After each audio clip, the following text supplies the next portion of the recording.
Okay చూస్తా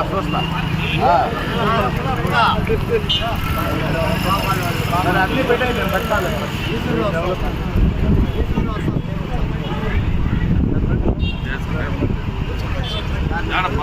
నేను cell వెనకాల ఇప్పుడు దోసుకొని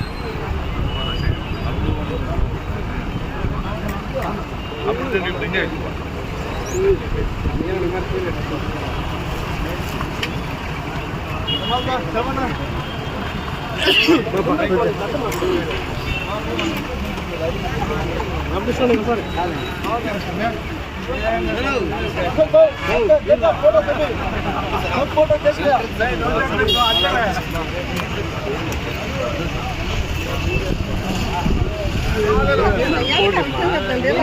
నువ్వు ముందర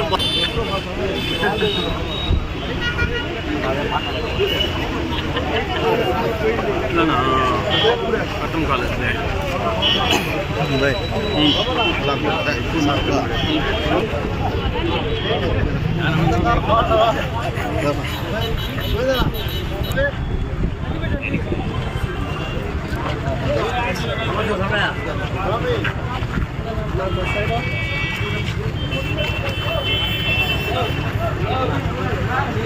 ఈ పక్కన ఒక కెమెరా వాళ్ళు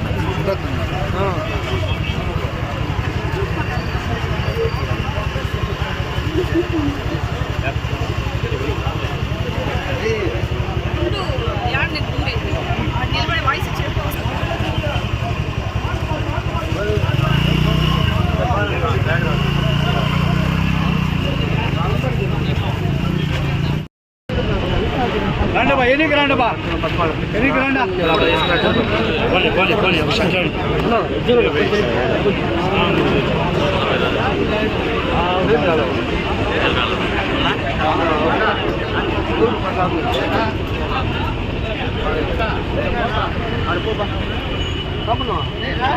కొంచెం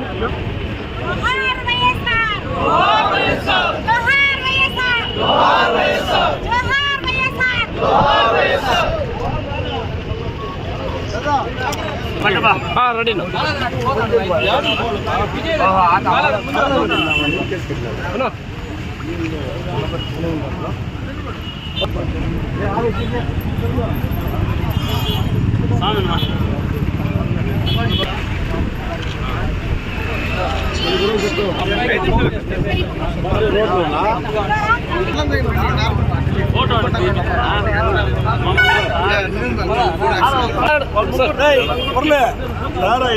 అమ్మా ఒక నిమిషం వస్తానమ్మా మాకు కూడా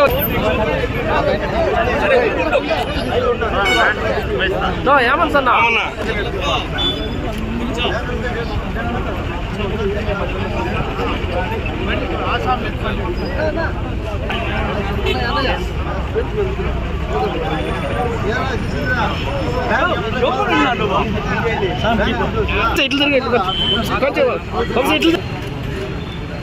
ఈ ప్రసాద్ అన్న అయింది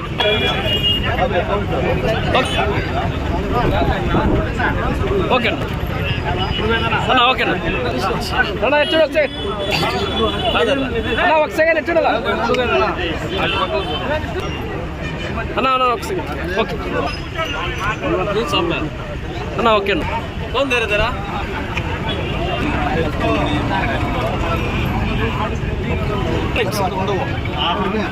అంతే కారు వెనకాల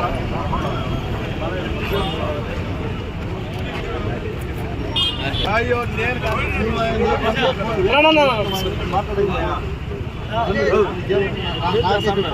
ఓకే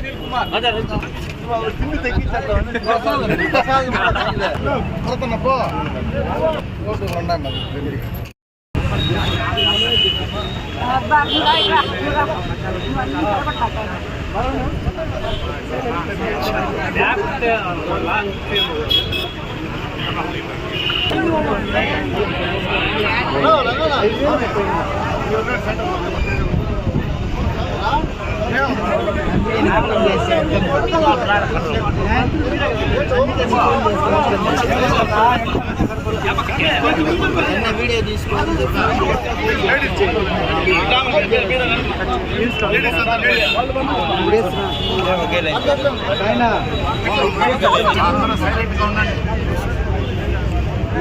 మా ఒక నిమిషం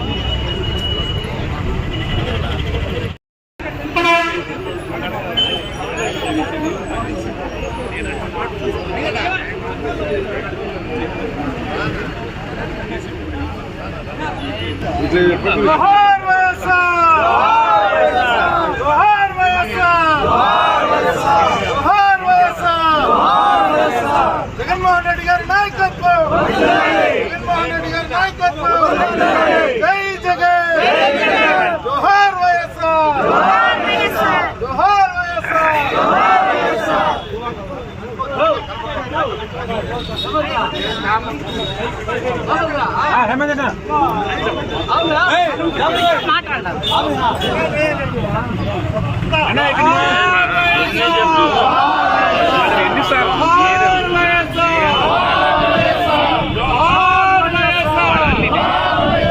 జగన్మోహన్ రెడ్డి గారి నాయకత్వం, చిన్నగౌడ గారి నాయకత్వం, రామచంద్రారెడ్డి గారి నాయకత్వం, జగన్ రెడ్డి గారి నాయకత్వం, జోహార్ వైఎస్ఆర్, జోహార్ వైఎస్ఆర్, జోహార్ వైఎస్ఆర్,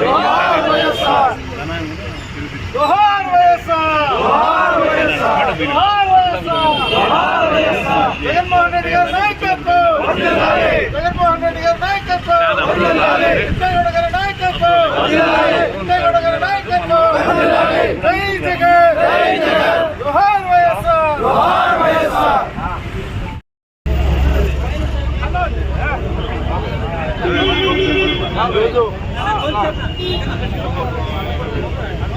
ఉమ్మడి ఆంధ్రప్రదేశ్లో ప్రజానాయకుడు డాక్టర్ వైఎస్ రాజశేఖర రెడ్డి గారి వర్ధంతి సందర్భంగా రాష్ట్రమంతటా కూడా ఆయన ప్రజలకు చేసినటువంటి మేలును గుర్తుకు తెచ్చుకుంటూ కార్యక్రమాలు, అనేక కార్యక్రమాల్లో అందరూ కూడా పాల్గొంటున్నారు. ఎప్పుడైనా సరే ఒక నాయకుడు మరణం తర్వాత కూడా ఆ నాయకుడి విగ్రహాన్ని పూజించే భావన ప్రజల్లో ఎప్పుడు వస్తుంది అంటే, ఆయన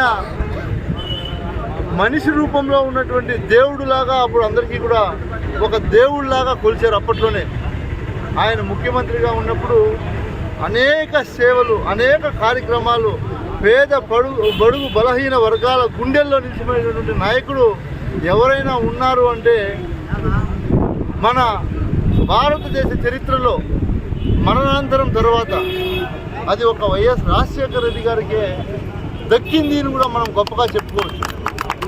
ఎందుకంటే ఆనాటి నుంచి ఈనాటి వరకు కూడా మీరు గమనిస్తే ఆరోగ్యశ్రీ అనే కార్యక్రమం, అంటే డబ్బు ఉన్నా లేకపోయినా పేదవాడికి మంచి వైద్యం అందాలి అనే కార్యక్రమాన్ని ఎంతోమంది ముఖ్యమంత్రులు వచ్చారు. వాళ్ళకు ఆలోచనలు తగినటువంటి ఆలోచనతో పరిపాలన చేశారు. కానీ రాజశేఖర రెడ్డి గారు ప్రజల గుండెల్లో నిలిచిపోయేటువంటి కార్యక్రమాలను తీసుకొచ్చి నిజంగా ఎటువంటి సమయంలో మనం ప్రభుత్వం కానీ మనం కానీ ప్రజలకు తోడు ఉండాలి అని ఒక పరిశీలన చేసి ఆరోగ్యశ్రీ అనే కార్యక్రమాన్ని చేపట్టి ఎంతోమంది ప్రాణాలు కాపాడినటువంటి ఘనత రాజశేఖర రెడ్డి గారు దక్కుతుంది. అదేవిధంగా ఫీజు రియంబర్స్మెంట్, మీరు అంతకుముందు ఎంతోమంది ముఖ్యమంత్రులు ఉన్నారు, ఎవరూ చేయలేకపోయారు. ఫీజు రియంబర్స్మెంట్ కూడా చేసేటువంటి ఘనత రాజశేఖర రెడ్డి గారికి దక్కుతుంది. అలా చెప్పుకుంటూ పోతే చాలా ఉన్నాయి.